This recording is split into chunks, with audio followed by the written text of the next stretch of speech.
The school has been urging people, especially faculty members, to lock their doors due to a lot of thefts on campus. However, just like many others, we found this door left wide open. Just in time for the theater production Faith County, the Northwestern's VH Associates are giving the community theater a facelift. Well, if you think you're good enough to text while driving, the Oklahoma lawmakers do not think it's a good idea. And if you get caught, you might be facing some serious consequences. According to the city manager, the construction will take place for about another 2 weeks. The street lines as well as the crosswalks will also be repainted. After the demolition, the animal lovers actually came back to where the old garage used to be at, and they were able to find some baby bats, and they are going to take care of them until they're able to fly. Well, if you have a pet, feeding them is something you do every day. However, you might not know that some ingredients in this dog food can actually be harmful to your loved little ones. Now take a look at all this stuff that used to be inside of this house. However, it's just a small part of the damage here in this community.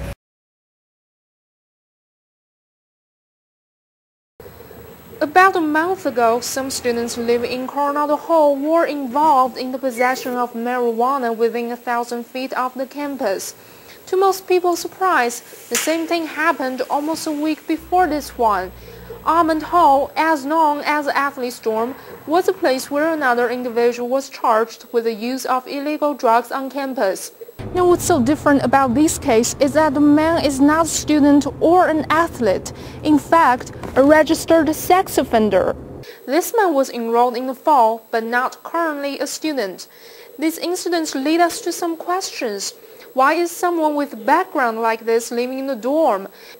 We talked to the Vice President for Student Affairs, Brett Frowns. A person who is a registered sex offender must register with local law enforcement. In this case, they would have obviously contacted us, and that student would not have been able to live in the dorm. In the case where a person does not tell, a situation like this could happen.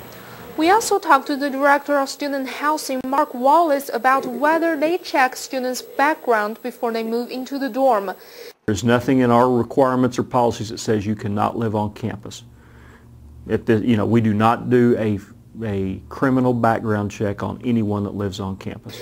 The issue is students are concerned with their safety now living on campus. I feel safe, but I'm a guy, so there's no telling how the young ladies feel about this on campus. That's scary to me because they should protect everyone on campus. By allowing one person, you don't want to make an exception for one person and then put everyone else in danger. Is the school doing anything to help? Since that has happened, it has been under, I guess for lack of a word, intense review by administration, including myself and everyone involved, that we look at doing background checks potentially on our students. According to France, currently they did not find any more students with similar backgrounds like the previous one. And Campus Watch will keep you updated on this issue. I'm XinXin Liu. Back to you.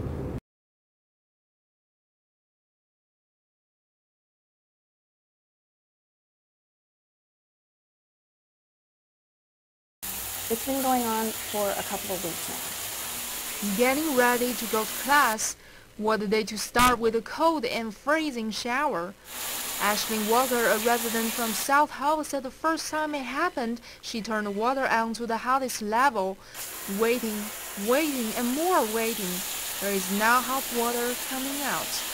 The hardest part about it is that some people have irregular schedules, and like if you come in from working in the theater at 2 o'clock in the morning, or like the rodeo people come in at 2 o'clock in the morning, there's no hot water.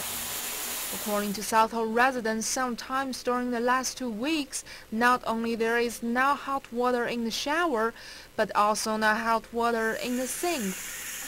Campus Watch team visited with head resident Kelly Badley. She said they have reported this to the maintenance a few times already.